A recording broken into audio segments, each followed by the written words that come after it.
cameras are running, producer gives us the go, and so we start the episode. Sure. Welcome back, everyone. This is The Sacred Store, your one-stop shop for the cultural answers that have eluded you your whole life. With me, as always, is my peanut. Despite the many multiverses, there's only one Mojo. There will only ever be one Mojo. My partner in crime, ladies and gentlemen, Mr. Mojo. And this highly attractive gentleman across from me is, of course, Sanjiro, everyone. Cinemaphile extraordinaire. Yes. That title is applicable to both of us, brother. But I appreciate it every time. You have a better haircut, so there you go. True.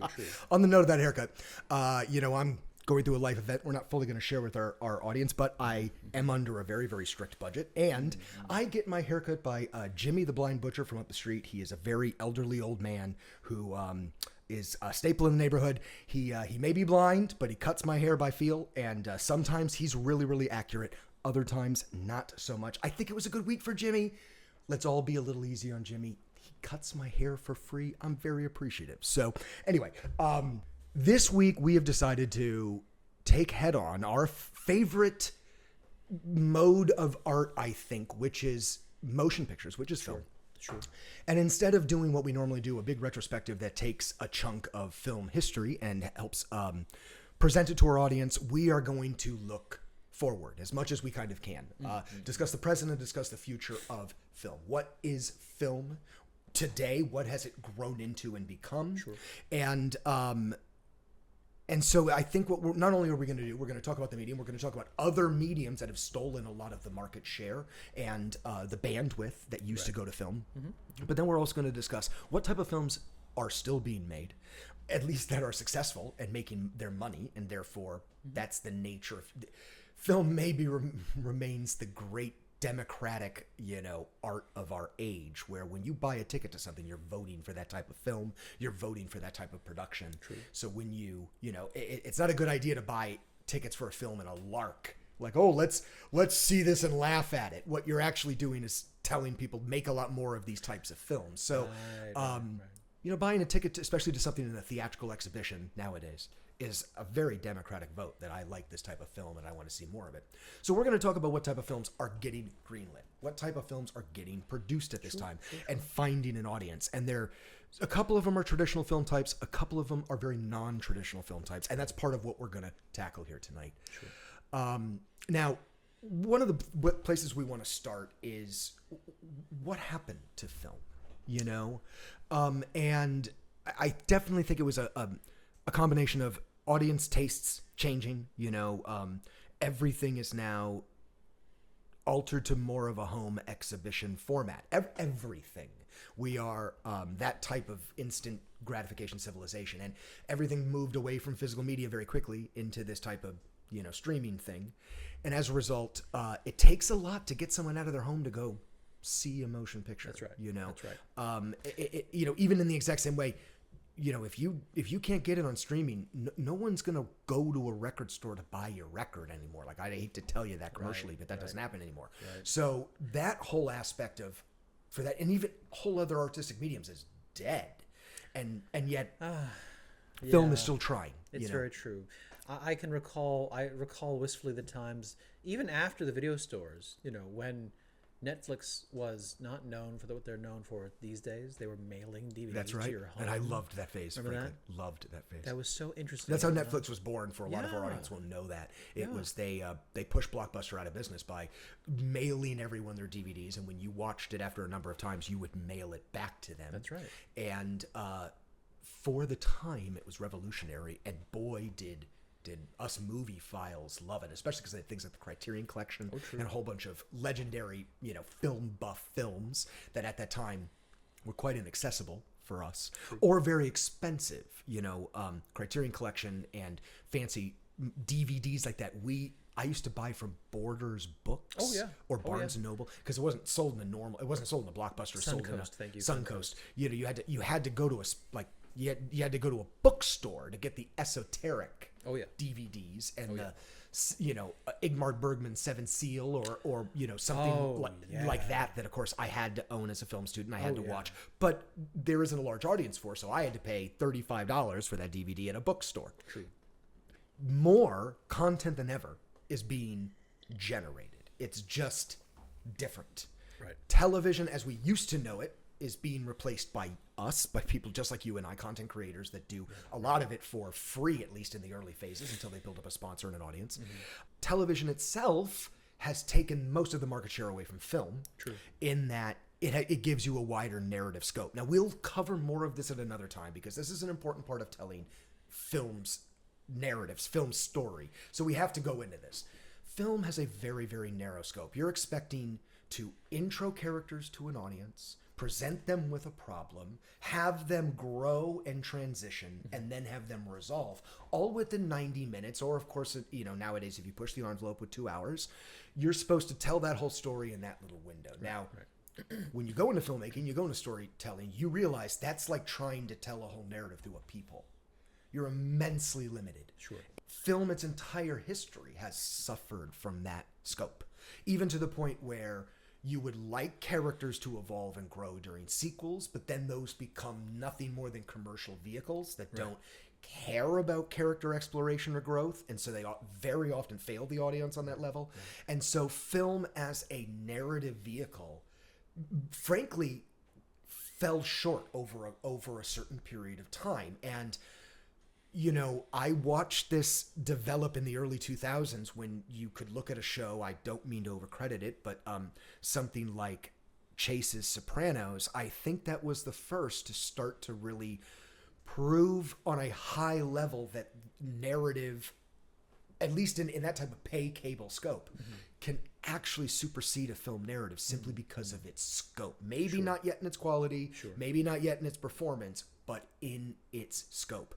And that, you and I talked about this many times, that very quickly, within 10 years, reached its peak with Vince Gilligan's Breaking Bad, which I still consider the greatest fictional narrative in any medium, put forth to any modern audience. And it was a television program produced and broadcast on AMC, which is it's a cable subsidiary of the larger broadcast companies. And so how do we get here? Well, it was a slow progression, and it was over that idea that an audience could grow more attached to characters through a series, an audience could grow more attached to multiple narratives over a series, and through that, television just took more eyes, and especially what we would used to call cable networks. Now, of course, we just call them streaming services, but the cable networks like HBO, Cinemax, Showtime, the original ones that have now grown into these various other streaming platforms, but they were the original format for this type of premiere narrative,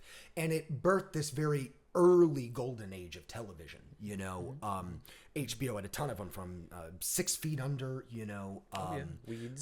Weeds to The Wire, which is maybe my all-time favorite of the HBO series originals. But there the golden age of television, which I would say is about 99, maybe 2000 through about 2010, 2012. I'd say right around when Breaking Bad closed. Breaking Bad ended it, essentially.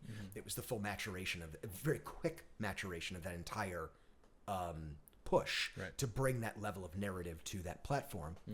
But what you have also seen in direct comparison is a diminishment in film production. Films that get greenlit, films that get to the theater, and even less, as always, films that find an audience. And I think the gap between those segments is even larger than it used to be. Oh yeah, certainly. You and I grew up at a time when most films failed. We're used to that idea. A lot of films are produced. Most films fail, frankly, which is why it's such a big deal when there's that outlayer, and it finds an audience. But now I almost feel like it's 2 out of every 10, maybe, that really, really hits with an audience, other than, oh yeah, they just made another Fast and Furious movie. Well, for the longest time, it was all MCU. Until relatively very recently. Well, successful Sure. cinema releases. Right. Marvel dominated for Right. almost an 8-year period. Right. Marvel just took over, and a lot of it has to do with a famous brother pairing, the Russo brothers, who took over with Winter Soldier, which was the second of the Captain America films. Right. And from there, they took the helm away from a name no one in Marvel wants to say anymore, Josh Whedon, who turned out to be a terrible predator, and a pretty evil person. Right. He made not only the original Avengers, in many ways, he gave legitimacy to the original MCU. No diss to Jon Favreau, okay? He's kind of the great great. grandfather of all MCU. Favreau's great, okay? Yeah. But Favreau is not credited with a single great Marvel action sequence because that really isn't his bag, baby. Well, but he is credited with casting Oh yes. of Yes. RDJ. And not only RDJ, he did make the first commercially successful ingot of the MCU. That's right. And if you understand the way the MCU worked, they were very self-sacrificial in that every money from the successful film went directly back into the studio to produce 3 more movies. Right. And so they did this very forward-pushing thing that as long as the next wave of films made money, there would be another multiple set of films, almost double from the original, and they would grow the universe in that manner. And so the very first domino became the most important, and that was RDJ's 2008 Iron Man. That took Marvel a long time even just to get there. That ball started rolling 10 years earlier when they sold the rights to Spider-Man to Sony for Sony to make the first wave of Tobey Maguire films. That's right. And Marvel took that money and invested that money and tried to grow that money into a studio that could self-produce its own films. And it wasn't until 2008 that they actually had the liquidity in order to self-finance. And if Iron Man had failed, Everyone's lives, well, at least would be very your cinema going lives would have been remarkably different. But then again, I think that's underestimating the reach of what the Marvel Cinematic Universe has done. I grew up in a Marvel household, so sometimes it's a little difficult for me to understand just how much. I've always had Spider-Man stuff on my walls. I've always had Captain America shield iconography around my life. I know for a lot of people that's new pre-2012. I know.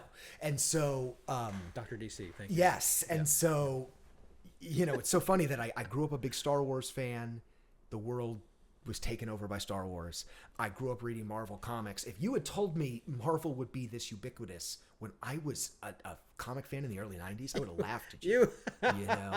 No. Marvel's for the cool kids. Imagine. Marvel's not for everyone. Marvel's for if you got heart and you got intelligence. No. This will never land with a major audience. As a major fan of the Donner Superman films and also the Burton Batman films, growing up as a DC fan primarily, if you told me that Marvel would have such an amazing place in cinema history today, I would have poo-pooed. Of course. Oh, are you kidding? Come on. Especially if at that point, if you go to let's say 89, 90, let's just go back in the time machine then. DC not only had everything lined up, but anything Marvel had made to that point was laughable. It's very true. Painfully laughable. Well, so that's what would be on your mind when you would say, you'd be picturing that terrible Captain America when someone was like, oh yeah, Marvel's taken up. I'll be honest, I didn't even really like Captain America as a character until Chris Evans took it over and did what he did with it. Right. Even in my internal circles, we have very, very big debates over who is more important to the overall franchise. Is it Chris Evans? Is it RDJ? I have many opposing people who say RDJ. I say Chris Evans. I think that him as Cap is the corner turner, but that's for me. I think a lot of it is because it's who surprises you. I expected it from RDJ. I think he was I knew he would be a great Tony Stark from the second he was cast. No, you did not. Yes, I did. Oh, yes, I did. That surprised literally everyone. Only because right at that moment, Alex Ross was releasing, some of his earliest work that had envisioned Timothy Dalton, of course, as an early version. And I think a lot of people reading comics at that time thought that's gotta be the on-screen Tony Stark, because you literally had seen it from the brush of Alex Ross. Right. And so people are, and no, it's attitude. And Timothy Dalton isn't Tony Stark. I'm not sure I would have put Tim Dalton there, but if you think about it, I mean, I know the studio had great reservations about giving this, this role to RDJ was rebuilding his career at this time. Right. No, he wasn't right in the first chapters of the rebuild. He was a little ways into the rebuild. But he still had a reputation. He was an insurance nightmare at that time. Yes. How could you put $50 million of a film behind a guy who could have a drug fallout? Correct. Right in the middle of production, you know? Which is the genius of Favreau. I mean, he look at Demon in a Bottle, right? Right. This history, you have to have this. It's just a boon. And yet they never took advantage of that. We can go into that.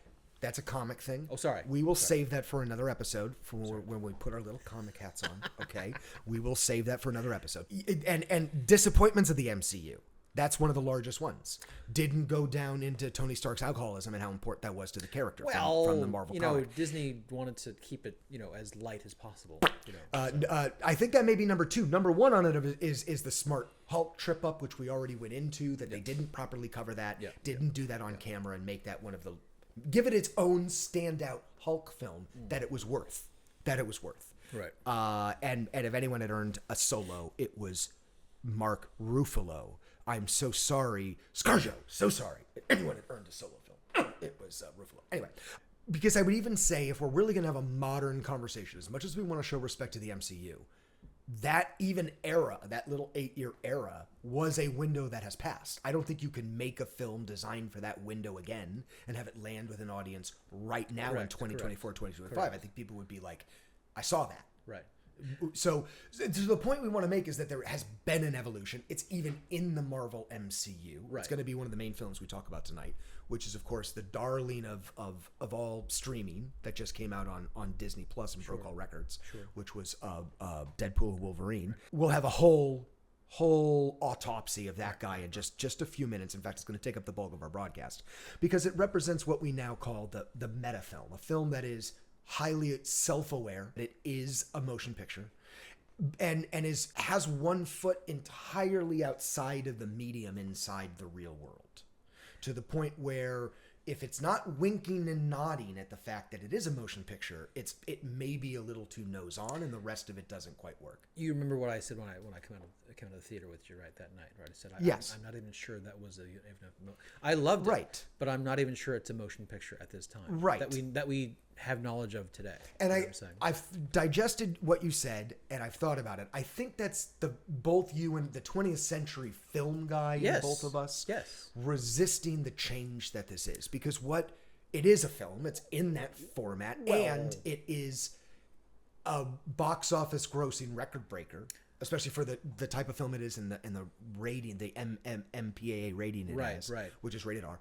It broke massive commercial records in both of those regards. So meaning this was a unanimous public vote of make more movies like this. And what do you think Marvel's going to do? Right. You know? So part of why I wanted to make this episode almost half about that particular movie is because it is very forward looking.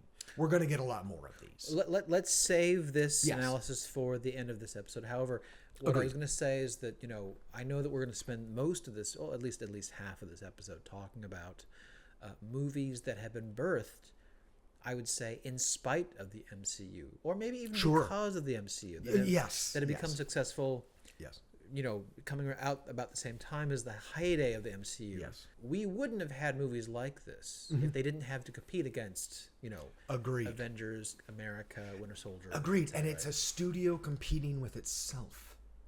Which is cases. So interesting. You know what I mean? Yeah. Because they're fighting their own success. They still have to, still have a story to tell. And if you even just listen to the funding mechanism I just talked about with Marvel, it goes to show it's this kind of forward. So there are investors expecting returns. They have to keep making money, and they have to keep. People bought Marvel stock because they're expecting this to keep going in a certain trajectory, and so that doesn't mean the quality will be there, but. The problem is that not every film can be an MCU film.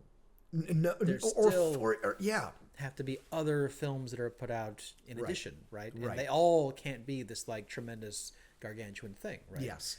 So agreed. What films have stood up and have made a mark for themselves? Yes. In spite of the MCU. In spite of the MCU. So I took some notes on this. Sure. I wanted to kind of look at the pool. I wanted to look at what was successful. And what I found was that there's these groupings of films that still hold up, okay? Sure. And the first and most obvious one, which isn't all that on MCU, but it is tentpole franchises built around 20th century IP. Okay. So it was, and that's not unlike Marvel's MCU. It's built on that exact same formula, but by another studio and of another IP. So meaning, one of them is the Dune franchise. That's off of Frank Herbert's work that was written in the 60s and was very nerd popular in the late 20th century. I know because I was one of those guys and I read it with that group. Nerd popular, I like that a lot. And yet now is of course ripe for that type of crop harvest, should it be? Sure. And has done very well under the direction of Denis Villeneuve, who is a sacred director of one of the few still working on our list, and that's an exclusive list to be on our sacred director list. So Dune got love, and Dune got talent to go with it. Oh, yes. So and it showed it on screen. Rebecca Ferguson is absolutely a favorite of ours. Rebecca Ferguson. That lip bite. I could watch clips of her and that lip bite a million times in a row. That woman is hot. My God. Did you see that Hugh Jackman film with her, Reminiscence, I think it's called? No, I missed that one. She has a whole TV show, Silo, that I have not gotten into. And shame on me. Shame on us. Watch that. Yeah, I know. Untapped Rebecca Ferguson content. It's got Hugh Jackman and Tanya Newton. I recommend it. Interesting. Okay. Well, shoot. Those are both beloved actors for us. She plays a film noir kind of femme fatale. Well, now I got to see it. Yeah, now I got to see it. Okay. Okay, so that obviously is one of Furiosa. Again, that's off of 20th century IP. Even by the original film, that's a unique one. Oh yeah, that George Miller is still viable. I make fun of this that. George Lucas thinking that he could take 20 years off of directing, come back and do it again. That's like a quarterback taking 20 years out of the NFL and thinking, I'm 50, I can still throw the ball like a champ. And he gets up and does Phantom Menace, and it is terrible. It's like a 14-year-old directed that film. The direction is so bad.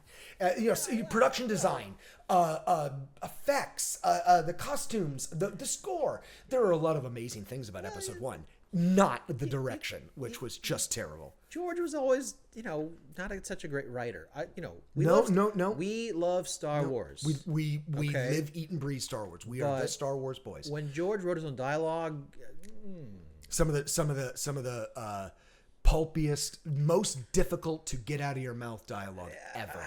And all his original actors said it. I mean, the burden put on them to make that tangible and oh goodness. No, George, it's so funny that for a person who can't really direct and can't really write, he's one of the most successful filmmakers of all time. And it goes to show the importance of world building. It goes to show the importance of, truth be told, George Lucas is a world-class producer. Yeah. That's what he is. Yeah. And he can run through a group of production design and go, that's the winner and that's the winner, put the rest aside. He can look at a bunch of model builders and go, you're on the right track, throw that out. You're on the right track, throw that out. And he's always right, but give him that moment between an actor where they got to have that human moment where someone's got to cry or someone's got to, you may as well bring in someone with Asperger's syndrome. They're going to direct that scene better than George Lucas. So, watch out when it comes to those scenes in a Star Wars film. It kind of has to happen accidentally. Like, for instance, the only one that works is actually from Episode 1. And it's because it was very accidental. I remember the production. What scene is this? It's a scene where Jake Lloyd's turning on the engines for the first time. Oh. And they're going, and he goes, it's working. It's working. And it's only good because of the John Williams score. The music and swells. Because of they had to rev these engines really loud, and Jake Lloyd had to scream above them. That's right. And so it was him just navigating the difficulties of the actual scene in the set that got that take. It wasn't George being like, again, more feeling. No, again, celebrate the fact the engine works now. If you ever listen to anyone who was on that film, it was literally, action. That's it. We don't need another take. Everyone to their trailer. That was the entire movie. He would never turn to his actors. He would never turn to his cinematographer. He would look to his effect guys. Do we have it? And his effect guys would go, yeah, we can make that scene work in the effects. And they go, then we don't need a retake. We don't need to do the scene again. So that's why, if you know how films work, you got to get some takes going. The first several takes are always throwaways. Right. A lot of directors don't even run the camera on the first couple of takes because they're getting the blood going. They're getting, George was like half of episode 1 is a single take. Just run it. Turn to his effects guys. Do we have it? Okay, scene's done. That's a really interesting choice of scene. I thought you would have definitely chosen the fight scene at the end. When Darth Maul pulls out the dual. And that's great, but that's not a moment of direction. But it's great. It's great. But that's what George is good at. Let's choreograph this. That's all worked out on a storyboard before they ever go to film. True. So that's why it looks great. Because if you can show it on a storyboard, George Lucas isn't going to nail it. But if it's this moment, if it's this, show it to me in your eyes. Right. Like, no. I got to see the world fall apart in your eyes, man. No, George isn't going to give you that take, and George isn't going to push an actor to that point. So, again, the only scenes that actually qualify on that are they've come out of great actors. Carrie Fisher, Mark Hamill at his best. Ewan McGregor in episode 3 when he has that great take looking down at Anakin all, with one limb left trying to, You were my brother. You were my brother, Anakin. You were supposed to destroy the Sith, not become one. Yes. And I still watch that and I thank Ewing for it every day. I really do. That's all him. That was all great. him. That's very true. Let's jump off of George Lucas's back at the moment. I'll probably have to cut a lot of this out. But what I will say is that there's very little tolerance for that nowadays unless you're in a franchise that has a low tolerance for that. So Fast and Furious has that quality of directing, but that audience doesn't care because if you're going to watch a Vin Diesel film, direction isn't something that you care about. I just want the cars, just the cars. Let's move on to some of the other films that are still getting some play. Sure. Okay, so the second type that I took note of is the message film, which is not in any way new in the Hollywood motif system. People in Hollywood have something to say. They're going to use film as a vehicle. The problem that I have found is that the further back you go into a message film, the more elusive the message becomes. What I have found in the arc of film history is that filmmakers are not getting more subtle. They're getting more heavy-handed. And they're getting... But message films are still being made now. And the most recent one I watched comes from an art house studio that has built an enormous name for himself, A24. Yes. A studio that got ahead of the idea that if you build name recognition for your filmmakers, you're always putting pressure on a single person to churn out films. Whereas if you could give that type of name recognition to the art house studio instead, you could get the asses in the seats without exhausting any single director. And there was this big financing movement to make A24 the next Wes Anderson. Make that studio have that kind of clout and track record with an audience so that the minute instead of like a film made by, you would see Studio A24 and let's go see that. Okay. I think you're right. I think that there is going to be a studio attached to the new kind of message film. Yes, there already is. It's A24. It would be A24. Yeah, and I really think that I think that the message films have they've become more heavy-handed. You're correct, right? Very much so. And I think it's a product of our times. I'm afraid, because people aren't getting the message. People don't get subtlety. That's anymore. correct. They don't. That's correct. Right? It's all like in your face TikTok. And no one's going to go through. No one's going to listen to a podcast like ours. It's going to digest, filter. We don't have a lot of views. I shouldn't say. But we filter through the detritus. We go down to the lowest, finest grain of analysis, and most people are not up for that. And therefore, why make a film for that audience? So. The most recent A24 message film I watched was Civil War, which is very good, but even in the very early, in the very first act of the film, the main character, which is a war photographer, played not all that well by Kirsten Dunst. I don't mean to rip on her, but I don't think it was a great performance. I think she was supposed to be sad and miserable, but it made for a very difficult main narrator to watch the entire time.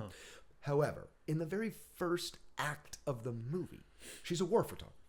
And she says to a new recruit being brought on,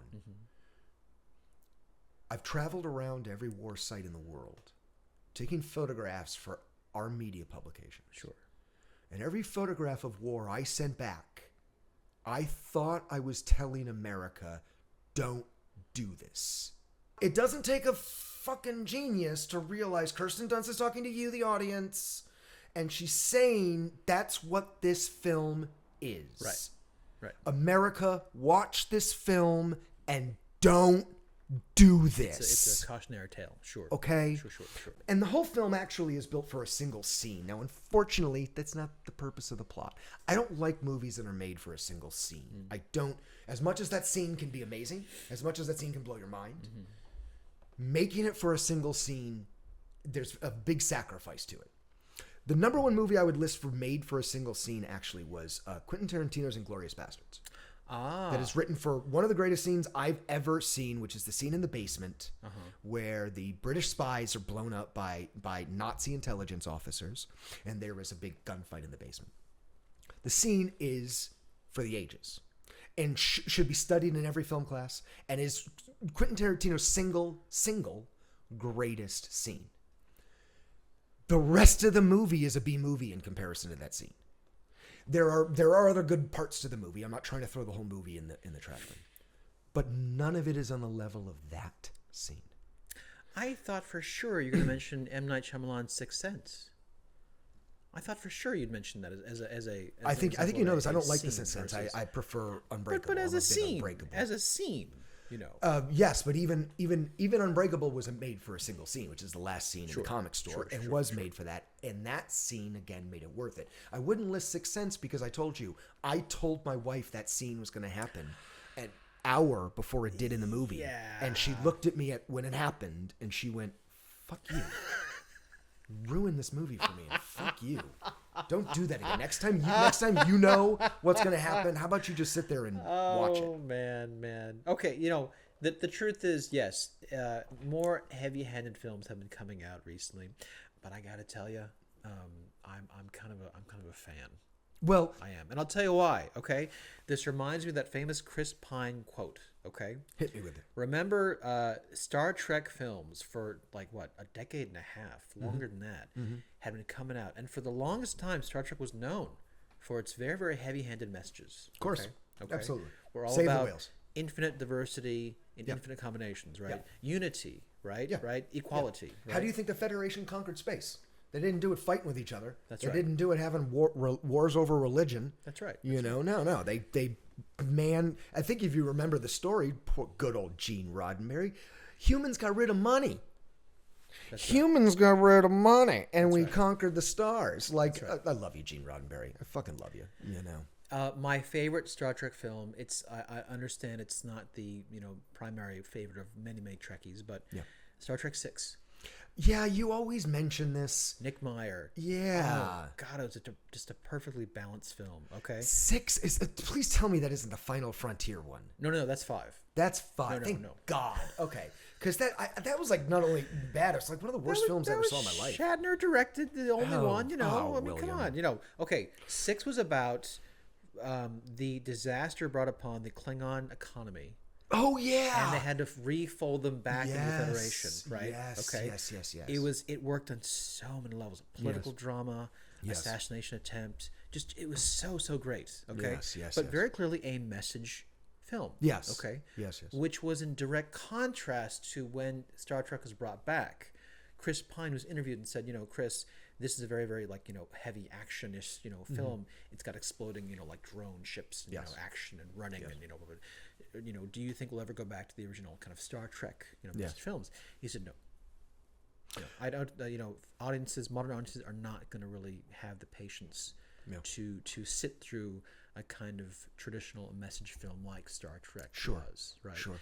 So, I'm kind of glad, to be quite frank, that we're getting into a more thoughtful, heavy-handed, but definitely more thoughtful mode of cinema. And quite frankly, as a society these days, we kind of need it.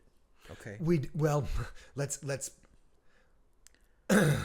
we are becoming a society of less subtlety. I'm hoping that that swings in another direction another time, because I come from the 20th century, and by the end of it, Yeah. we were into tremendous subtlety. We were the music, the film. Oh, yeah. It was into those finer points. Oh yeah. We have most certainly regressed as a culture. I Yes. think that that's very clear. Yes. And we have to embrace that. There is stuff on the dark side of the moon. We're going to talk about that today. There's stuff on the dark side of the moon. This happened with film in the 30s, if you remember. This happened with film when the Hays Code came in and started really restricting people. Oh, yeah. Hollywood found a way to find the brilliance in that and still make great art even under those restrictions. All of our favorite Casablanca. You and I do always talk about the character pairings we are. I honestly think the number one characters that you and I actually are Rick and Captain Renault. I've said that over and over again. I think it really is the truth. Me acting like I'm this angry cynic when in reality I am a true blue believer that will absolutely lay myself and my beliefs on the line for what I really care about. And you are actually a very good-hearted person, despite the fact you like to hide behind a bit of a overly polite lecture sometimes. Maybe I think that's a very I resemble that statement. Thank you. And I'd like to say that Uncle Sanjuro, I would gladly arrest you for gambling anytime. Anytime. Okay. You're shocked. Gladly do so. Shocked. Yes. No. But it goes to show that that was made under the Hays Code, and great films were still made under tremendous limitation. Oh, and yes. This limitation is set by the audience. I think we all have to realize maybe that's the purpose of the sacred store. Keep a certain light burning during this low cultural valued time we're living through. It's our job to preserve these things and make sure that someone still cares about it. And We'll always love subtlety, that will always be something that we're into. I'm not the world's most subtle person, but I'm very appreciative of subtlety. If you remember, I made a song about that back in the day. Right. Right. No, I recognize that. When our leaders were, ex World Wrestling Federation kind of, Idiocracy. profiteers, I guess. Idiocracy. It's not a society of subtlety anymore. No, it's not. And Mike Judge, he predicted all of this. He a brilliant man who, at every level, his content production has shown into the heart of our civilization. At one time when everyone thought Beavis and Butthead is so inane and ridiculous, it entertained every single teenager in the world from 13 years old to 20. That's right. If you don't think Mike Judge can see into the heart of human beings, I don't think you get it. And if you don't know what I'm talking about, how about you Google that guy, and how about you look at the films he's made, and how about you watch one of them that starts with an I? Right. You'll see our future. Right. Anyway, we try to be very, very apolitical here, and but we're in a difficult time for people of our perspective and people of our ilk. We're in a very difficult time. Yes. And so let's run to motion pictures and live in a fantasy world for a little while. Sure. I did that earlier in my life. I can do that for 4 more years now. We going to do it. Yes. And so what are some of the other films that are being made? Okay, one of the new film types, not new, but it's getting more of a spotlight, and it's getting more of a production focus, is the quirky dramedy. The quirky dramedy. The idea that it's like a planes, trains, and automobiles, but it's more of an evolution of it. I would even say that one of the best examples of that particular type actually isn't a film. It's one of HBO's original series called The White Lotus. But there are a bunch of films being made on this level, including Jesse Eisenberg's recent production, A Real Pain, which you and I did not go and see. I asked you to, and you couldn't find the time. We'll try and squeeze that in. I really want to see that film with you. But it's just an example of this, I think of Tully that was made a handful of years ago with Charlize Theron. There's even just a million other examples I can give where it's a dramedy. It's a comedy that at a certain point within the third act wants to suddenly take itself very seriously and wants to have a moment of transgression or character growth. But for most of the movie, it's kind of just a twirling, comedy. A la 40-Year-Old Virgin. I think one of the most successful versions of that format was, Bert 12 years ago, that really launched Steve Carell's career, which is 40-Year-Old Virgin, which is a brilliant comedy. Brilliant comedy that has a number of people in the birth of their careers. A non-billionaire Kevin Hart is in that movie in a cameo. Before he became the richest person to ever pretend to be a comedian. I'm not going to be hard on Kevin Hart. He used to be a brilliant comedian. He's not anymore, but he used to. But 40-Year-Old Virgin had a style, and it was so successful that it's launched an entire genre type. I was a really big fan of Knocked Up and also This Is 40. Oh yeah, those were really excellent. Judd Apatow's a very brilliant filmmaker. Oh yeah, and again, it's a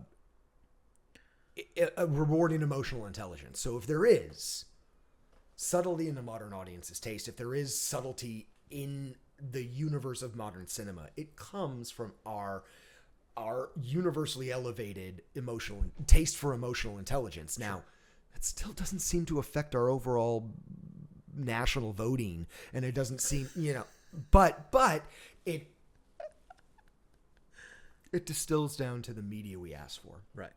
And what I do find is this very refined taste for wanting examples of high levels of emotional intelligence. The biggest example I can give is the one that I'm one of the biggest pieces of content on any medium of any genre at any level that I promote is Lauren Bouchard's Bob's Burgers.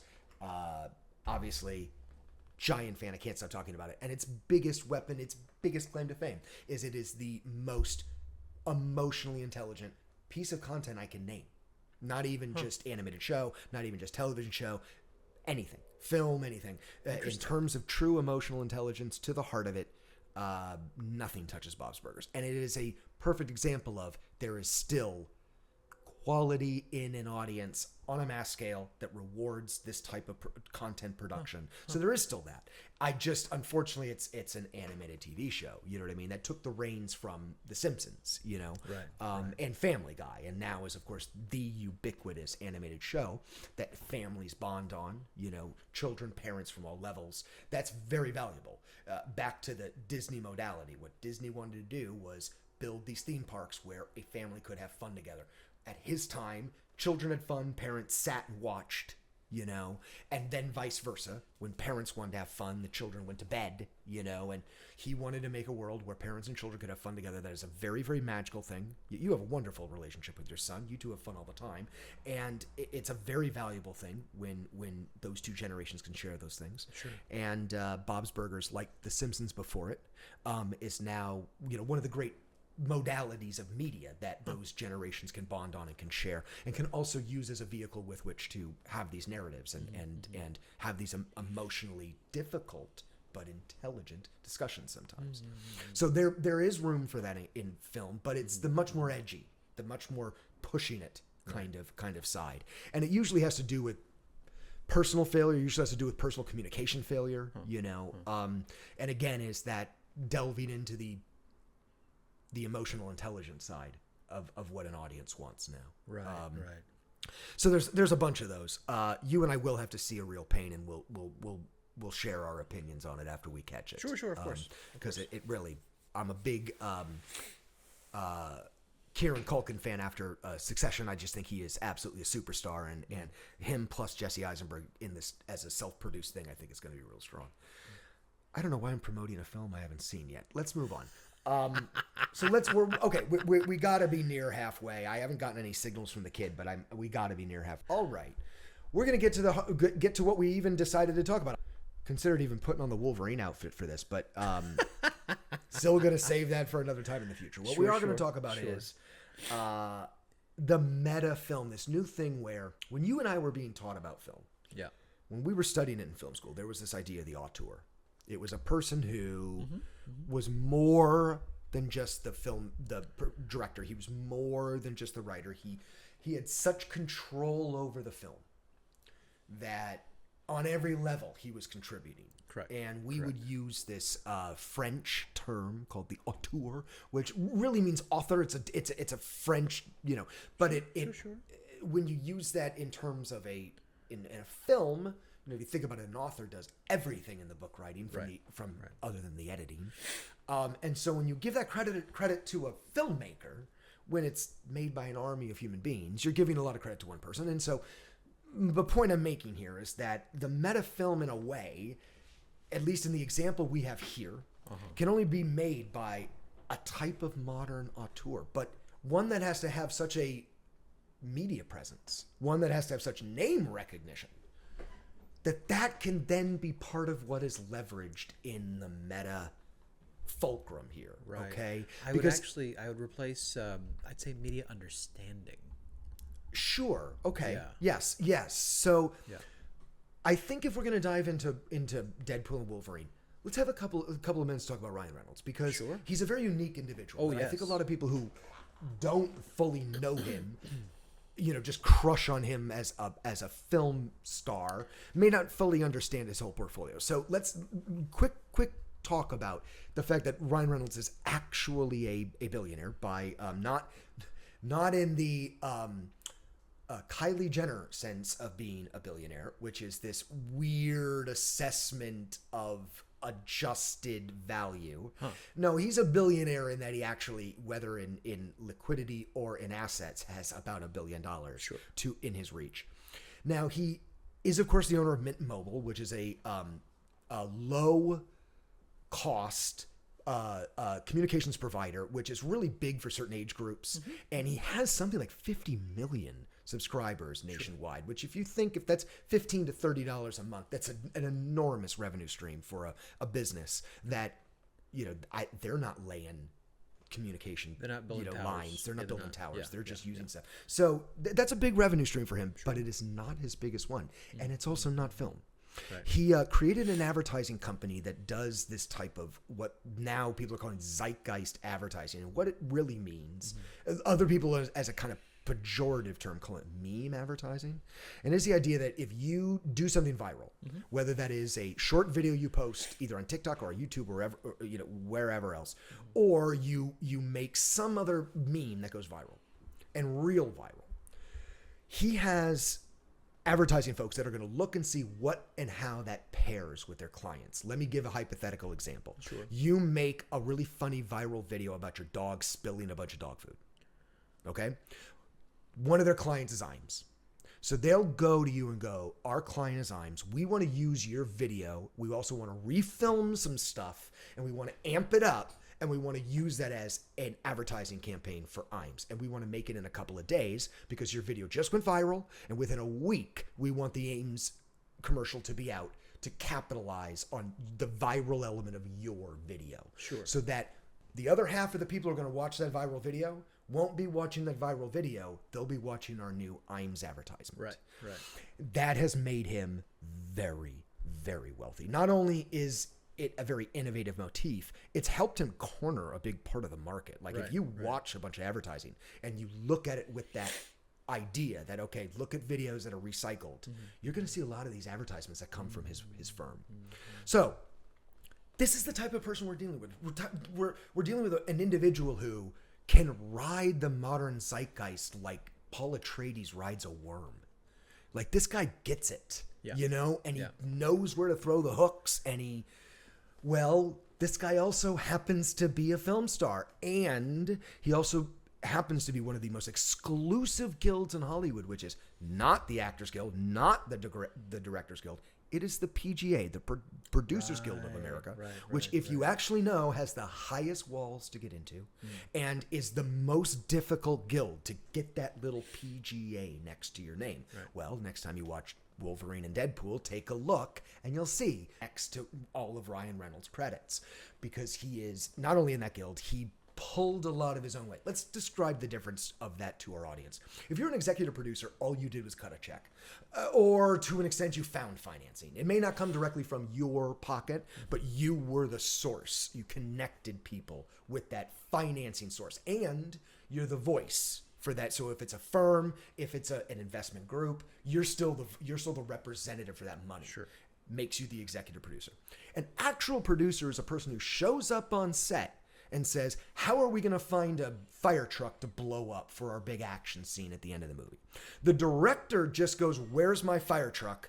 And it didn't look right when it blew up. Get me another one. That's what the director does. Right. The producer actually finds the 6 fire trucks you need to blow up, finds the explosive guy to rig them, makes sure it's going to blow up and blow up right. And then if it doesn't, fixes it. That's what the producer actually does.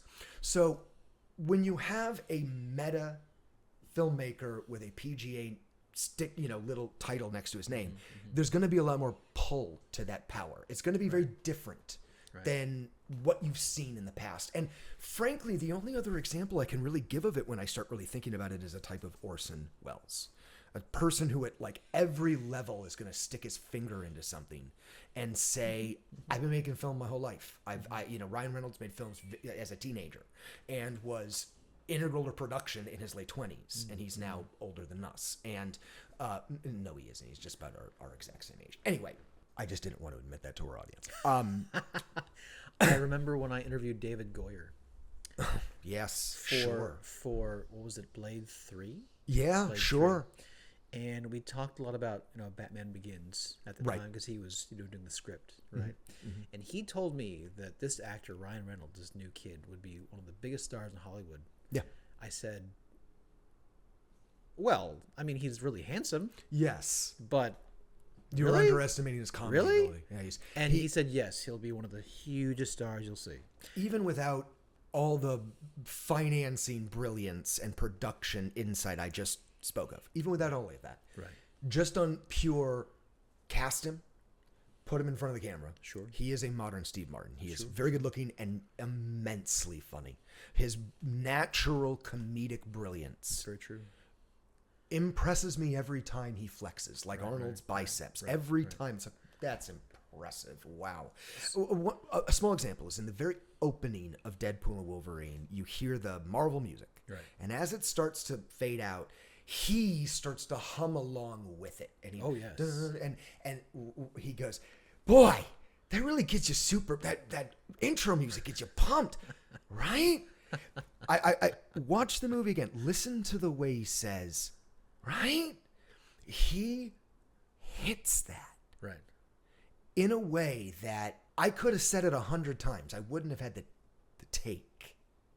He gets this, and it's subtle, but he gets it. And then how he flexes on this film is not so subtle. But he goes to both range. He can do that subtlety, and then he can also tell you the 100 jokes in a minute. Right. And kind of hit on all levels. So the meta aspect that we're talking about with this film is the idea that at all moments of the film, from that very early moment to the very last closing sequence where he does that thing about showing you what Johnny Storm actually said while they were in captivity. Very, very funny. Yeah. But from beginning to end, there is this awareness that we are making a silly comic book conversion film, and the person writing it, producing it, starring in it, really producing it on every level, is a film person who understands film. So there are all these jokes like death by day player, which is a name for an extra who only has a couple of lines and will only be there for a single day. Right. Or just even at one point when Mr. Paradox over explains something, he says to him, "Oh, fuck shit, that's a lot of exposition for a third installment." Right. Which simply means, why does, in a third installment of a franchise, why does something have to be explained so much? What I liked was the reference to the explanation of the Alioth. Oh, right, like in Loki season 2, episode 3. Right. Yeah, season 1, episode 5. And what's funny is you can kind of tell, even when Reynolds was writing this, he had literally just watched that and decided, okay, that's easy. Of course. But it's that at every moment, Ryan Reynolds is taking a picture of him writing the movie and winking at Almost like at every moment he's, remember, I wrote this and it's just a movie. That's right. And That's he's right. and all I will say is that's a tightrope. In this movie, it holds, because what I did think to myself, I've watched this film several times now, and I watched it on stream. You know, what I thought to myself over and over again was, how does this suspension of disbelief not collapse? Well, He's very, very conscious of it. right. So in the first third of the movie, it's very meta. I counted, okay, I shouldn't even say this, but I counted 57 jokes throughout the entire film about it being a film. Right. Okay? Right. 40 of those jokes come in the first 40 minutes, almost a joke a minute. Okay. If you notice, that only leaves 17 of those jokes for the remaining, the movie's long. Right. That's a remaining another hour and 20 minutes. That's because it becomes a movie at that point. Right. It stops laughing at itself, and it stops constantly winking at the camera, and it starts actually just having stuff happen, and it starts being a movie. It stops, and it starts becoming a much more traditional version of the vehicle that you and I are familiar with. Right. And then, as it starts to slow back down, it goes, let's throw a few more of those metas back in. But once when the motion picture reels are really humming, it's still a movie. And it still stops always winking and nodding at you, and just goes back to being a movie. Because if it kept doing it, the suspension of disbelief would collapse. You'd no longer care about the characters, and you wouldn't want to keep watching anymore. So at a certain point, it has to keep you invested. And I have to admit, by some miracle, Ryan keeps his finger on that pulse. Not sure how he does it, but he does. What you're talking about, this kind of, self-referential kind of existence, it's kind of the reason why I'm not even sure it's a movie. It's not a movie that you and I know. Yeah, I would say it's an experience. It is. It's a groundbreaking experience, I would say. I had a similar feeling watching for the first time Run, Lola, Run. Yes. In my great film. postmodern cinema class. Great film. And the professor says, this is an example of postmodern film, right? Where it's unlike really anything you've seen before, right? Mm-hmm. That's how I felt watching Deadpool Wolverine. Yeah. Truly. It's again, it's not a movie. It's really experiential. Yes, it is. You have to know so much about movie making and the actors and their lives. And yet, if you don't get those jokes, you don't feel like you're missing out on anything. True. See, what's amazing about the density of it, and you were talking about this, it's a very labored thing. This is an exhaustive type of film to make. Yeah. You not only did he need a team of writers, he needed to almost workshop every minute of film to try and increase the density of it. And that's exhaustive. Absolutely exhaustive. Ryan Reynolds was interviewed after this saying, are you going to make a Deadpool 4? And he literally said, everyone in my life will divorce me. Not just my wife and my kids, but everyone will. Because it just exhausted everybody, in his life. Honestly, it could have been just like, it could have been Deadpool 2, number 2, right? I mean, yes, it could have. All you needed to do was bring Hugh Jackman in, okay? Just your average, adventure store with these two megastars. Yep. That's all you need to do. Right. You're going to make your money, right? Yeah, absolutely. He didn't do that. Well, no, he will be commercially rewarded, as you well know. But the idea that he thought bigger than that, and the idea that he thought, we have an opportunity to do something here, and you and I have talked about this. We're comic guys. Deadpool, maybe two other characters, She-Hulk or Animal Man, are bigger meta characters that break the fourth wall, even in comics. Sure. But if there's a worthy third person, it's Deadpool. Yeah. To be the voice of that, to be the comic character, to make that type of film. And She-Hulk's already doing that in a series. Mm-hmm. The streaming series breaks the fourth wall a lot. And I'm very interested to see if someday they can do something with Animal Man. I think that would be great, because there's a genre for it now, and maybe he's built for it. Who knows where Gunn will take this? That's right. Hopefully DC does something even just remotely similar. If anyone can do it, it's Gunn. Well, we'll see about that. I don't know. Yeah, we will see about that. Yeah. You and I are done overestimating DC. Isn't that because we both have a love for it, man. I know you're Dr. DC, but I love DC too, and I want their films to succeed. Yeah. I want their characters to be celebrated cinematically, like my Marvel characters are. And when they fall short, we're all sad. you know, we're all set. It'll take a few decades probably. They'll get it right eventually. Black Adam was great in every single moment that The Rock wasn't on camera. And Dr. Fate, that movie should have been called Dr. Fate, and it would have been really great. Yeah. And I enjoyed the heck out of it. If only they just cut out 70% of that film and every part with Black Adam in it. That would have been awesome. Good movie. I was a big fan of the new Supergirl and the Flash. You know, the Flash with the movie poster just showing Michael Keaton's face. That was kind of fun. You know. Yep. Again, if that movie hadn't starred a celebrated psychopath, we probably all would have loved it a lot more. Yes. You know, yes, that's very true. Fucking Ezra Miller. But anyway, so you know, we've had this go a little bit long. I'm also going to have to cut a bunch of stuff out of here to fill this into our hour format. We've gone a little long this week, but I think we've taken people down a little bit of a road. I think we've suggested a certain way to look at films in a different way and look at the films that are coming out right now in a different way.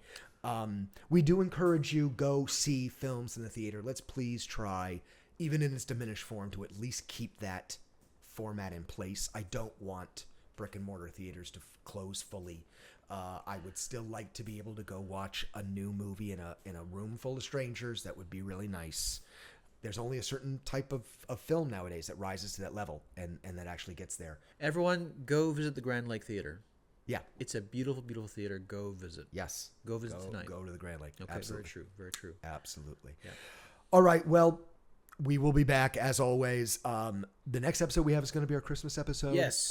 Which I'm very much looking forward to. I'm going to show our audience my Christmas cards here. I make a Christmas card every year. So I'll debut my new Christmas card. Sure. We'll have a talk about our favorite Christmas movies, some of our favorite aspects of the season. Last several episodes have been very cinematic. So we're going to get back to some of the homier, more heartfelt feels of the store in the next episode. So please join us for that. And certainly if you're a big fan of the Americana aspect of Christmas, of the Santa Claus and candy cane side of Christmas, please come to the next episode. You're going to love it because that's our bread and butter. I'll probably even have the village set up here. So nice, it's going to be super cool. Please come back and join us for that. But as always, here at the Sacred Store, it is our job to tell you about the culture that is sacred to us. The real magic is for you to go out and find the culture that is sacred to you. We're always just hoping with some of our hints and suggestions, we can help you find it. Folks, thank you so much. I'm personally very excited to see where cinema takes us next. Aren't you? Oh, yes. No. Yeah. It'll evolve into something interesting. And the inklings of the new world are promising. That's right, they are. For sure. Thanks, folks. All right, folks. See you next time.